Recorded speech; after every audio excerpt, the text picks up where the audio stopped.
Hi friends, Jyothi Reddy channel చూస్తున్న వారందరికీ good morning. ఈరోజు అక్షయ తృతీయ రోజు మన పూజ విధానం ఎలా ఉందనేది చూడండి. అక్షయ తృతీయ రోజు ఇప్పుడు ప్రజెంట్ నేను అప్లోడ్ చేసే ఒకరోజు ముందు మంగళవారం అన్నమాట. పూజ రెండు కలిపి పెట్టాను చూడండి ఫ్రెండ్స్. అమ్మవారిని ఎంత బాగా అలంకరణ వేసుకున్నాను. ఇక్కడ దుర్గా మాత అమ్మవారు అన్నమాట. ఇక్కడ వచ్చేసి చూడండి కలశం నేను ఇలా ఎంత బాగా అలంకరణ వేసుకున్నానో కనకాంబరాలతో. ఇక్కడ అమ్మవారికి త్రిశూలం పెట్టాను అనమాట. చక్కగా ఉంటుంది ఫ్రెండ్స్. ఇలా ఇంట్లో మనం తయారు చేసుకొని పెట్టుకుంటే ప్రశాంతంగా ఉంటుంది మన ఇంటికి. చాలా పీస్ ఆఫ్ మైండ్ వస్తుందన్నమాట. చూడండి చాలా చక్కగా అలంకరణ వేసుకున్నాను. ఈరోజు అక్షయ తృతీయ కదా, మనం బంగారు కొనండి కొనకపోండి, కానీ అమ్మవారిని ఇలా ప్రేమతో తయారు చేసుకొని మనం అభిమానంతో కూర్చోపెట్టడం వల్ల ఆ అమ్మవారే సాక్షాత్తు కదిలి వస్తుందని మన నమ్మకం అన్నమాట. చూశారు కదా అమ్మవారికి ఎంత బాగా చక్కగా మాల అలంకరించాను.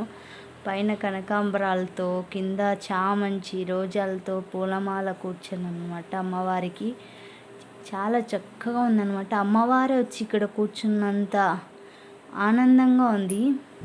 చూశారు కదా, అమ్మవారిని చూస్తుంటే అలా రెండు కళ్ళు సరిపోవట్లేదు. ఇలా పూజ గదిలో కూడా పూజ చేసుకున్నాం అన్నమాట అక్షయ తృతీయ రోజు.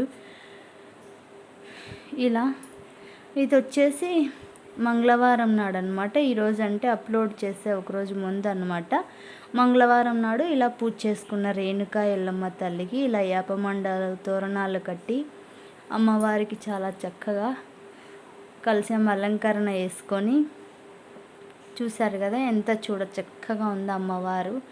బాగా రేణుకా ఎల్లమ్మ తల్లికి బాగా అలంకరణ వేసుకున్న ఇలా మనకి పొద్దున్నే ఇలా చేసుకుంటే మైండ్ రిలాక్స్గా ఉంటుంది. ఇలా గడపకు యాపమండలు యాప తోరణాలతో గడప ఇలా పూజించుకొని బాగా చూసారు కదా, పొద్దున్నే మనకి చాలా ఇలా కలవంద కూడా పూజ చేసుకోవాలి ఫ్రెండ్స్. అప్పుడు ఎలాంటి నరదిష్టి తగలకుండా ఉంటుంది మన ఇంటికి. చూసారు కదా కలశం ఎంత బాగుందో. మన ఛానల్ నచ్చితే లైక్ చేయండి, షేర్ చేయండి, సబ్స్క్రైబ్ చేయండి. మీరు సపోర్ట్ చేయండి ఫ్రెండ్స్. ఇంకా మరిన్ని మంచి వీడియోలతో నేను ఇంకొంచెం ముందుకు రాగలుగుతా మీరు నాకు సపోర్ట్ చేస్తే. చూడండి రేణుకా ఎల్లమ్మ తల్లి ఎంత అందంగా అలంకరించానో. మన గడప కానీ చాలా శుభ్రంగా ఎంత బాగుందో, ముగ్గులతో అలంకరణతో కలకలలాడుతుంది. ఇలాంటి ఇంటికే కదా ఫ్రెండ్స్ లక్ష్మీదేవి వచ్చేది.